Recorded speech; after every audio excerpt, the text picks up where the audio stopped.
Oke, baiklah. Assalamualaikum warahmatullahi wabarakatuh. Masih dengan Buana 79, salam semangat selalu untuk seluruh pelajar di Indonesia, baik dari Sabang sampai Merauke, dari Miangas hingga Pulau Rote. Baiklah, kita lanjutkan untuk proses pencatatan atau pembuatan laporan keuangan dari CV Roti Jaya. Untuk pertemuan sebelumnya kita sudah sampai pada proses menginput data akun beserta saldo awal akun. Kemudian kita pun kemarin selesai dalam mengatur jenis pajak atau mengatur pajak. Kemudian selanjutnya setelah mengatur pajak, kemarin pun kita sudah selesai sampai pada tahapan melakukan link akun, baik itu akun kas, akun penjualan atau akun pembelian. Oke, pada pertemuan kali ini saya akan bahas terkait bagaimana cara memasukkan data customer beserta saldo piutangnya, ya, dan data supplier beserta saldo utang kita. Oke, langsung saja untuk mempersingkat waktu, kita langsung akan melakukan proses pencatatan atau proses memasukkan data customer ini beserta data saldo piutangnya. Caranya adalah untuk membuat data customer, kita masuk ke tab menu card file, lalu kita masuk ke card list. Oke, di sini yang akan kita masukkan adalah daftar customer. Berarti kita masuk ke menu customer di sini. Oke, di sini masih kosong ya, belum ada daftar customer, artinya kita belum pernah membuat daftar customer. Sekarang untuk membuat daftar customer baru, kita langsung masuk ke tab menunya di bawah. Oke, lihat di sini customer kita adalah ada toko Harum, ada toko sebelah. Ini adalah nama-nama customer kita. Kemudian ada customer untuk konsumen tunai, untuk nomor kartu kartu untuk mencatat adanya pembelian tunai atau konsumen tunai. Kita mulai dari data yang pertama adalah untuk toko Harum. Di sini untuk kodenya namanya toko Harum, kita masukkan di sini nama Harum. Ya. Saya copy di sini untuk mempercepat waktu, saya paste, kemudian enter. Lalu masukkan nomor ID-nya C01. Ya. Kita masukkan di sini C01. Lalu untuk alamatnya untuk toko Harum itu ada di Jalan Mantang ya, nomor 23. Kita masukkan di sini di address. Lalu untuk city-nya sendiri bahwa ini ada di Jakarta Utara ya, kotanya Jakarta Utara atau kita singkat saja Jakut ya. Kemudian state-nya di sini adalah DKI Jakarta. Ya. Untuk country-nya adalah Indonesia tentunya. Oke, untuk nomor teleponnya kita lihat di sini untuk nomor telepon 081 dan seterusnya kita masukkan ke pon 1. Oke, selesai untuk kartu pelanggan yang pertama toko Harum. Kalau sudah kita oke.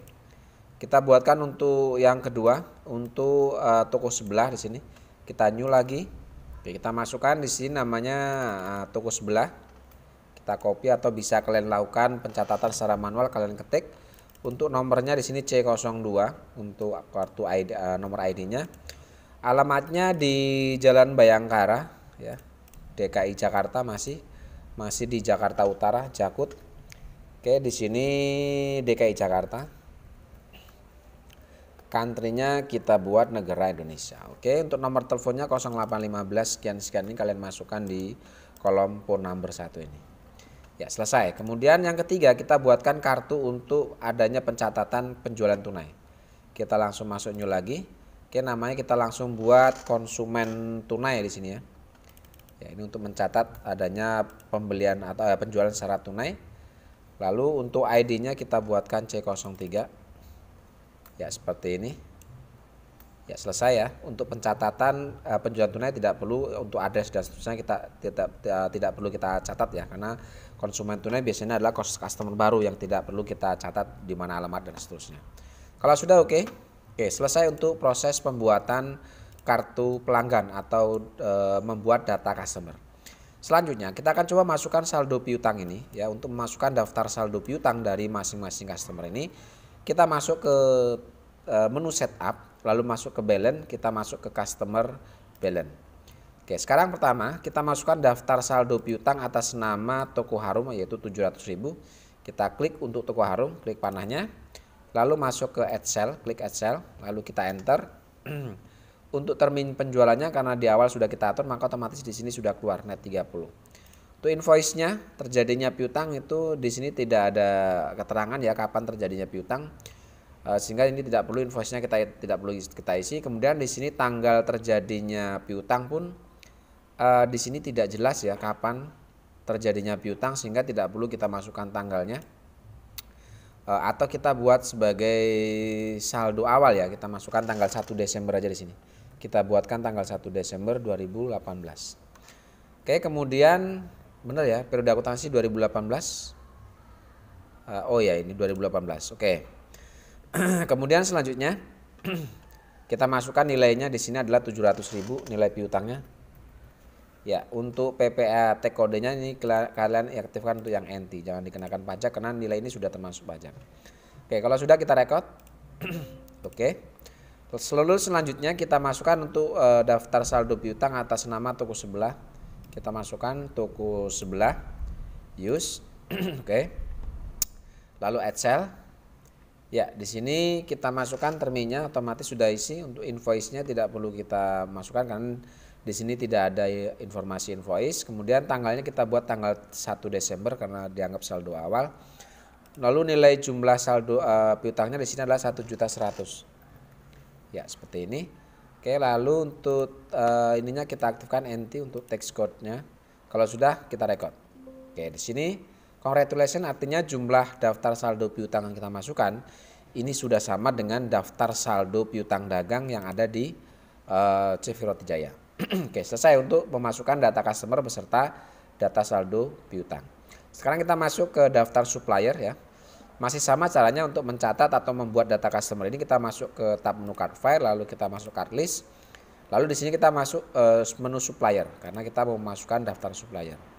Kita masukkan supplier yang pertama, kita new. Oke, nama customer yang pertama adalah Toko Berkah.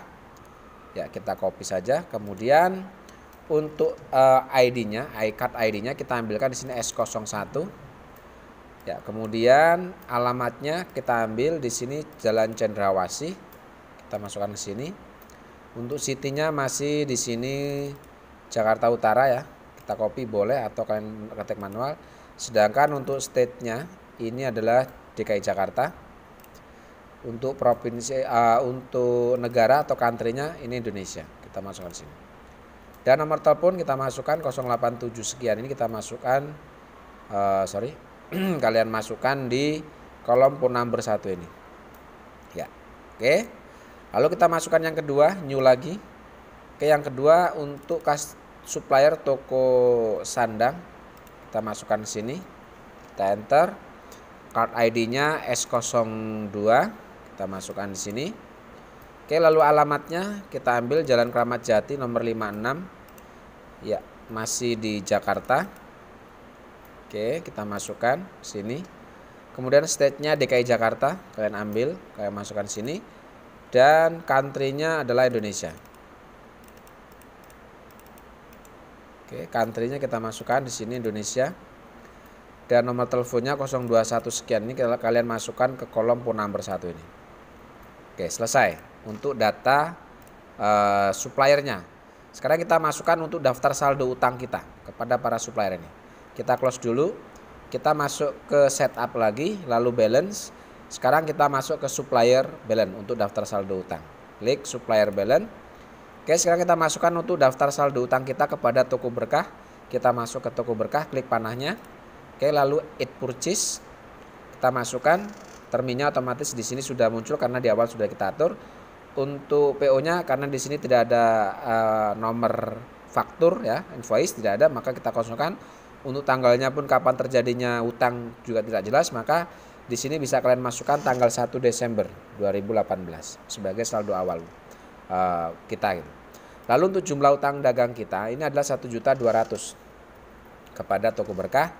Oke, dengan di sini kita aktifkan NT ya. Kalau sudah kita record.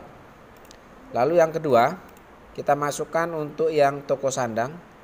Kita new lagi di sini. Kita masuk ke sini.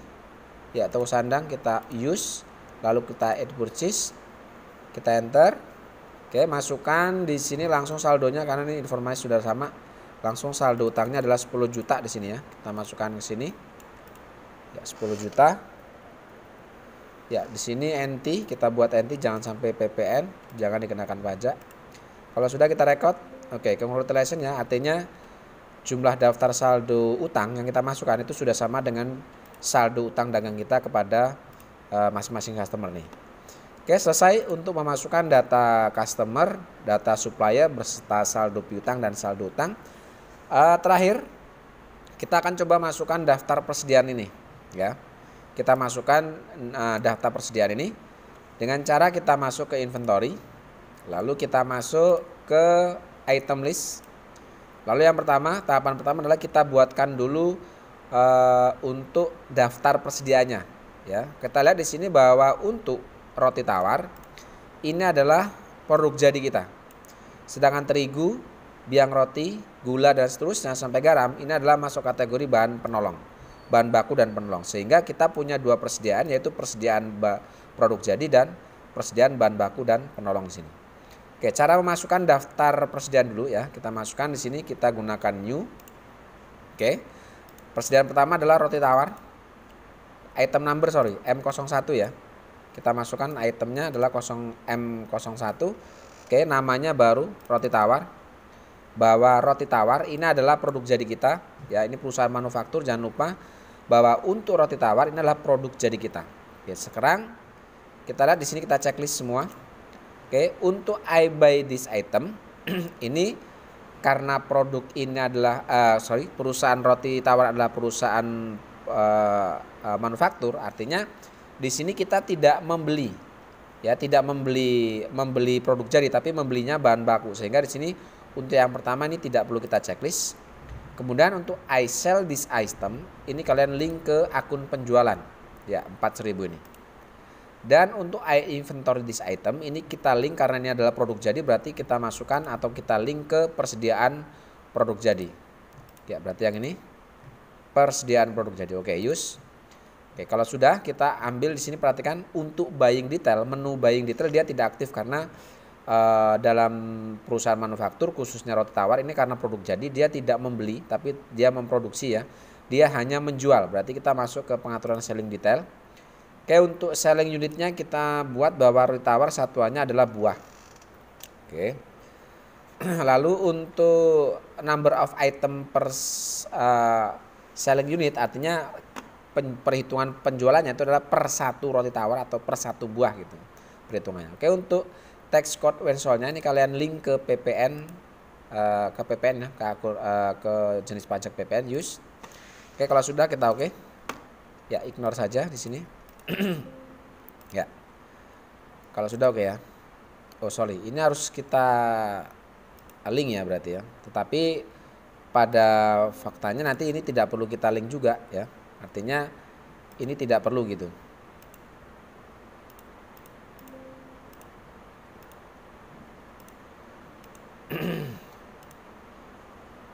Ya, ini tidak perlu kita checklist, tapi tetap kita link ya, karena tadi tidak bisa kita langsung atau lanjutkan kalau jika tidak ini kita masukkan ke link harga pokok di sini. Tapi checklistnya kita nonaktifkan. Oke, kita oke, selesai ya. Untuk yang pertama kita masukkan untuk yang terigu, yang kedua new. Oke, untuk terigu itemnya adalah nomornya M02, kita masukkan ke sini. Lalu kemudian untuk name-nya ini kita buat namanya yang pertama terigu, produknya bahan bakunya. Nah, untuk terigu sendiri karena kita tidak menjual tetapi dia membeli ya. Kita tidak menjual artinya tidak perlu kita klik yang I sell this item ini. Oke, untuk pembeliannya ini kita link ke harga pokok ya. Harga pokok penjualan, lalu langsung ke inventory this item. Kita link ke persediaan bahan baku dan penolong, jangan ke persediaan produk jadi. Oke, kita untuk terigu kita link ke persediaan bahan baku dan penolong. Use. Oke, kalau sudah kita langsung atur yang atasnya. Lihat untuk selling detail dia tidak aktif ya.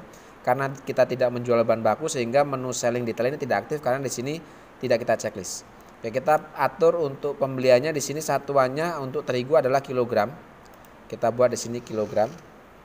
Lalu untuk teks kode when box ini kita aktifkan PPN. Ya, kalau sudah kita oke. Ignore. Ya. Lalu yang kedua, new lagi untuk yang M03. Ini adalah untuk biang roti, kita masukkan di sini.